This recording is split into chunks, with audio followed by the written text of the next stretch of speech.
നമസ്കാരം പ്രിയപ്പെട്ട പ്രേക്ഷകരെ, മലയാളികൾക്കെല്ലാം സുപരിചിതയാണ് രേണു സുധി എന്ന സോഷ്യൽ മീഡിയ താരം. നമുക്കെല്ലാവർക്കും അറിയാവുന്നതുപോലെ തന്നെ അന്തരിച്ച കലാകാരൻ കൊല്ലം സുധിയുടെ ഭാര്യയാണ് രേണു സുധി. സോഷ്യൽ മീഡിയയിലടക്കം ബിഗ് ബോസ് താരമൊക്കെയാണ്. ഒരുപാട് വിമർശനങ്ങൾ ഏറ്റുവാങ്ങിയ ഒരു വ്യക്തിയാണ് രേണു സുധി. മാത്രമല്ല, ഇത്തരത്തിൽ ഭർത്താവ് മരിച്ച ശേഷം ജീവിതത്തോട് പടവെട്ടി ജീവിതത്തിൽ മുന്നേറാൻ ശ്രമിക്കവേ ഒരുപാട് പേർ വലിച്ചു താഴെയിടാൻ നോക്കി, ഒരുപാട് പരിഹാസങ്ങൾ ഉന്നയിക്കുകയുണ്ടായി. അങ്ങനെ ഒരുപാട് സംഭവങ്ങളൊക്കെ. പക്ഷെ അതിനെയൊക്കെ അതിജീവിച്ച് മുന്നേറിക്കൊണ്ടിരുന്ന വ്യക്തിയാണ് രേണു സുധി. പക്ഷെ കഴിഞ്ഞ കുറച്ച് ദിവസങ്ങളായി രേണു സുധി മോശം അവസ്ഥയിലൂടെയാണ് കടന്നുപോയിക്കൊണ്ടിരിക്കുന്നത്. ക്യാൻസർ ചികിത്സയിലാണ് താരം. രേണുവിനെ നിലവിൽ ICUവിൽ അഡ്മിറ്റ് ചെയ്തു എന്ന ഒരു വിവരവും കൂടി നിലവിൽ പുറത്തു വരുന്നുണ്ട്. അടുത്ത സുഹൃത്തും വ്ളോഗറുമായ സജീന എന്ന വ്യക്തിയാണ് ഇപ്പോഴത്തെ അവസ്ഥ. രേണു ഇപ്പോൾ ICUവിലാണ് എന്ന വിവരം പങ്കുവച്ചിരിക്കുന്നത്. ആദ്യത്തെ കീമോ കഴിഞ്ഞുവെന്നും ശാരീരികമായി തീരെ വയ്യാത്ത അവസ്ഥയിലാണ് താനെന്നുമാണ് താരത്തെക്കുറിച്ച് ഈ സജീന പറയുന്നത്. ഇങ്ങനെ ഒരു അസുഖവും വേദനയും ആർക്കും കൊടുക്കരുത് എന്ന് പ്രാർത്ഥിച്ചു പോകുന്ന സാഹചര്യമാണ് നിലവിൽ ഉള്ളത്. ആശുപത്രിയിൽ പോയപ്പോൾ രേണുവിനെ ICUവിൽ അഡ്മിറ്റ് ചെയ്തു. ഭയങ്കരമായിട്ടുള്ള വേദന, ഛർദി, വയറിളക്കം, ഈ അവസ്ഥയിലൂടെയാണ് രേണു കടന്നു പോയിക്കൊണ്ടിരിക്കുന്നത്. നാക്കൊക്കെ കുഴഞ്ഞ് സംസാരിക്കാനൊന്നും പറ്റാത്ത അവസ്ഥയിലാണ് രേണു. ആകെ കുഴഞ്ഞു പോയിരുന്നു. അവിടെ ചെന്നപ്പോൾ തന്നെ അവർ അഡ്മിറ്റ് ആക്കുകയായിരുന്നു. 2 ദിവസം അഡ്മിറ്റ് ആവണമെന്നാണ് പറഞ്ഞത്. ആദ്യം സജീന ഒരു പോസ്റ്റ് പങ്കുവച്ചു. ആ പോസ്റ്റിന് കീഴിൽ, അതായത് ദൈവമേ അവൾക്കൊന്നും വരുത്തല്ലേ എന്ന് പറഞ്ഞുകൊണ്ടൊരു ഫേസ്ബുക്ക് പോസ്റ്റ് പങ്കുവച്ചിരുന്നു. ഇതിന് കീഴെ ഒരുപാട് പേർ കമൻറ്റ് ചെയ്തിരുന്നു. റീച്ചിന് വേണ്ടിയാണ് സജീന ഇങ്ങനെ പറയുന്നതെന്നായിരുന്നു ചിലരുടെ കമൻറ്റ്. അങ്ങനെ വിമർശിക്കുന്നവർ അങ്ങനെ തന്നെ ഇരിക്കട്ടെ. താൻ അറിയുന്ന കാര്യം മാത്രമേ പറഞ്ഞിട്ടുള്ളൂ. ആരോഗ്യപരമായി വളരെയധികം വീക്കാണ് രേണു. അത് വ്യക്തമായി നേരിട്ടറിയാവുന്ന കാര്യമാണ് തനിക്ക്. ഫുഡ് കഴിക്കണമെന്ന ചിന്ത ആരോഗ്യത്തോടെ ഇരിക്കുമ്പോൾ തന്നെ ഇല്ല. കീമോ ഒക്കെ കഴിയുമ്പോൾ ഫുഡിനോട് വെറുപ്പൊക്കെ തോന്നിയേക്കാം. അത് താങ്ങാൻ ശരീരത്തിന് പറ്റാത്ത അവസ്ഥയാണ്. മനസ്സിന് കട്ടിയുണ്ട് എന്ന് പറഞ്ഞിട്ട് കാര്യമില്ല, ശരീരത്തിനും അത് താങ്ങാൻ പറ്റണം. എന്നാലല്ലേ നമ്മളിലേക്ക് പഴയതുപോലെ രേണുവിന് തിരിച്ചു വരാൻ പറ്റൂ. ശാരീരികമായി രേണു ഓക്കെയായി വരട്ടെ എന്നാണ് പ്രാർത്ഥന. ഈ അവസരത്തിൽ അത് മാത്രമേ പറയാൻ പറ്റൂ. അവൾക്ക് വേണ്ടി ഒരു പ്രാർത്ഥന, അത് മതി. ഇതേക്കുറിച്ച് ഒന്ന് പറയാമോ എന്നായിരുന്നു ഇത്തരത്തിൽ കുടുംബം ചോദിച്ചതിനാൽ ആ അവസ്ഥ സജീന പങ്കുവച്ചിരിക്കുകയാണ്. രേണു ഇപ്പോൾ ICUവിലാണ്. ഇത്തരത്തിലൊരു അവസ്ഥയിലൂടെയാണ് രേണു കടന്നുപോയിക്കൊണ്ടിരിക്കുന്നത് എന്നാണ് സജീന എന്ന വ്ളോഗർ പങ്കുവയ്ക്കുന്നത്. നേരത്തെ തൻ്റെ രോഗവിവരവും ചികിത്സയുടെ വിവരങ്ങളും എല്ലാം സോഷ്യൽ മീഡിയയിലൂടെ രേണു തന്നെ പങ്കുവയ്ക്കാറുണ്ടായിരുന്നു. കീമോയ്ക്ക് ശേഷമുണ്ടായ ആരോഗ്യ പ്രശ്നങ്ങളെക്കുറിച്ച് രേണു തന്നെ വെളിപ്പെടുത്തി രംഗത്ത് വന്നിരുന്നു. തനിക്കിപ്പോൾ നേരെ ഇരിക്കാൻ വയ്യ, ഇരുന്നാൽ ഛർദ്ദിക്കുന്ന അവസ്ഥയാണ്. ഛർദ്ദിക്ക് പുറമെ ലൂസ് മോഷനും തലകറക്കവും ഉണ്ട്. പിടലിയുടെ വശം പൊട്ടുന്ന സാഹചര്യം, തൊണ്ടയിലും പൊട്ടലുണ്ട്. കീമോ ചെയ്യാനുള്ള കയ്യിലെ പിക് ലൈനിൽ ചെറിയ ബ്ലീഡിംഗ് ഉണ്ടായി. ഇത് ബാത്റൂമിൽ ഫ്ലഷ് ചെയ്തപ്പോൾ സംഭവിച്ചതാണ്. അത് ആശുപത്രിയിൽ പോയി ക്ലീൻ ചെയ്തു. ഇനി ഇങ്ങനെ ഉണ്ടായാൽ ഇത്ര ദൂരം വരേണ്ടെന്നും അടുത്തെവിടെയെങ്കിലും പോയി ക്ലീൻ ചെയ്താൽ മതിയെന്നും നഴ്സുമാർ പറഞ്ഞതായും രേണു സുധി പറഞ്ഞു. ആദ്യമായാണ് താൻ കീമോ ചെയ്യുന്നത്. ആദ്യം പേടിയുണ്ടായിരുന്നു, ഇപ്പോഴില്ല. ക്യാൻസറിനേക്കാൾ തനിക്ക് പേടി ഇപ്പോൾ അനുഭവിക്കുന്ന അവസ്ഥയാണ്. തൻ്റെ കുഞ്ഞ്, ചേച്ചി, ചേട്ടൻ, സഹോദരങ്ങൾ, കരിഷ്മ, ചുറ്റുമുള്ള കുറച്ച് നല്ല ആളുകൾ, ഇവരുടെ എല്ലാം വേദനയാണ് തനിക്ക് സഹിക്കാൻ കഴിയാത്തത്. രോഗത്തെ മറികടന്ന് താൻ തിരിച്ചു വരുമെന്ന ആത്മവിശ്വാസവും രേണു സുധി പ്രകടിപ്പിക്കുകയുണ്ടായി. കീമോയ്ക്ക് മുന്നേ തുടയിൽ ഒരു മരുന്ന് കുത്തിവെച്ചിരുന്നു. അതെന്തോ ആൻറ്റിബോഡി ആണെന്നാണ് പറഞ്ഞത്.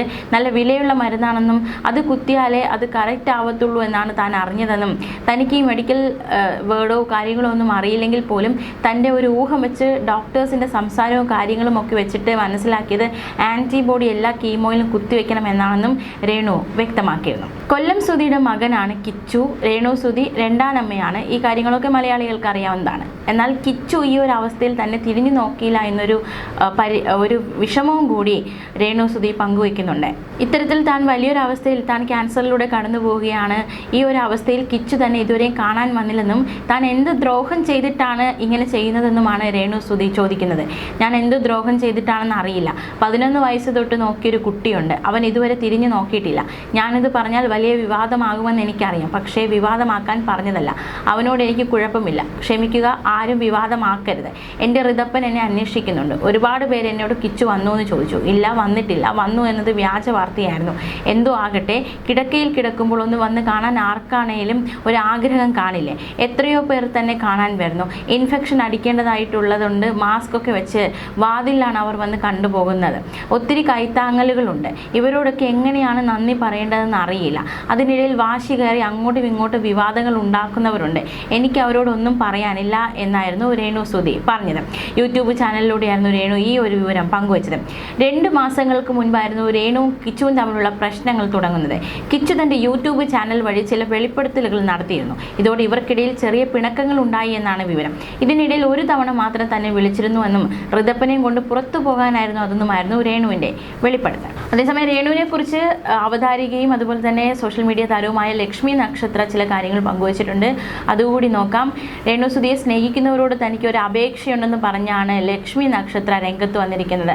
അസുഖ വിവരം അറിഞ്ഞ് നേരിട്ട് ചെല്ലുന്നതിൽ പ്രശ്നമുണ്ടെന്ന് ഓർമ്മപ്പെടുത്തുന്നുവെന്നും ലക്ഷ്മി നക്ഷത്ര പറഞ്ഞു. മറിച്ച് ഫോണിലൂടെ ബന്ധപ്പെടാവുന്നതാവും സുരക്ഷിതമെന്നും ലക്ഷ്മി നക്ഷത്ര വ്യക്തമാക്കി. ഒരു ഉദ്ഘാടന പരിപാടിക്ക് എത്തിയപ്പോഴാണ് യൂട്യൂബർമാർ ഇത്തരത്തിലൊരു പ്രതികരണം ലക്ഷ്മി നക്ഷത്ര നടത്തിയത്. രേണുവിന് ഇഷ്ടമുള്ളവർ ചെയ്യേണ്ട ഒരു കാര്യമുണ്ട്. തൻ്റെ ഭാഗത്തു നിന്നുള്ള ഏറ്റവും വലിയ റിക്വസ്റ്റാണ്. രേണുവിന് ഒരു പക്ഷേ നമ്മുടെ സാന്നിധ്യം സന്തോഷമുണ്ടാക്കുമായിരിക്കാം. പക്ഷേ നിങ്ങൾ വീഡിയോ കോൾ ചെയ്യൂ, രേണുവിനെ കാണൂ, സംസാരിക്കൂ. ഈ രോഗത്തിൻ്റെ സീരിയസ്നെസ് എന്ന് പറയുന്നത് ആ വീട്ടിൽ നിൽക്കുന്നവർ വഴി വരെ ഇൻഫെക്ഷൻ വന്നേക്കാം. വീട്ടിലുള്ളവർ എത്രയും ഹൈജീനിക്കായും അത്രയും ശ്രദ്ധയോടെയായിരിക്കും രേണുവിനൊപ്പം നിൽക്കുന്നത്. നിങ്ങൾ വീഡിയോ കണ്ടിട്ടുണ്ടാവും. ഋതപ്പൻ വരുന്നത് വരെ മാസ്ക് ധരിച്ചുകൊണ്ടാണ്. അതുകൊണ്ട് കഴിയുന്നത് രേണുവിനോട് ഇഷ്ടമുള്ള കൂടുതൽ പേരും ഫോണിലൂടെ വിളിച്ച് രേണുവിനെ ആശ്വസിപ്പിക്കുക. കാരണം നമ്മൾ നേരിട്ട് ചെല്ലുമ്പോൾ ഇൻഫെക്ഷൻ എത്രത്തോളം വരാമെന്ന് ചിന്തിക്കണം.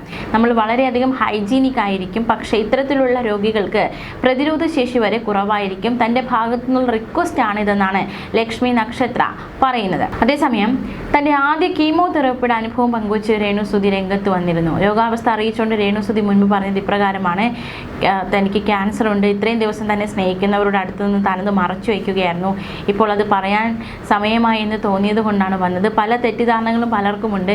ഇത് ദുബായിൽ വെച്ച് സ്ഥിരീകരിച്ചു എന്നാണ് പലരും കരുതുന്നത്. എന്നാൽ അങ്ങനെയല്ല. ആദ്യമായി ബ്രസ്റ്റിൽ ഒരു മുഴ ശ്രദ്ധയിൽപ്പെട്ടത് 15 വയസ്സുള്ളപ്പോഴാണ്. ആ മുഴയാണ് ഇപ്പോൾ ക്യാൻസർ ആയിരിക്കുന്നത്. 15-ാം വയസ്സിൽ താനത് അത്ര കാര്യമാക്കിയില്ല. വീട്ടുകാരോടും പറഞ്ഞില്ല.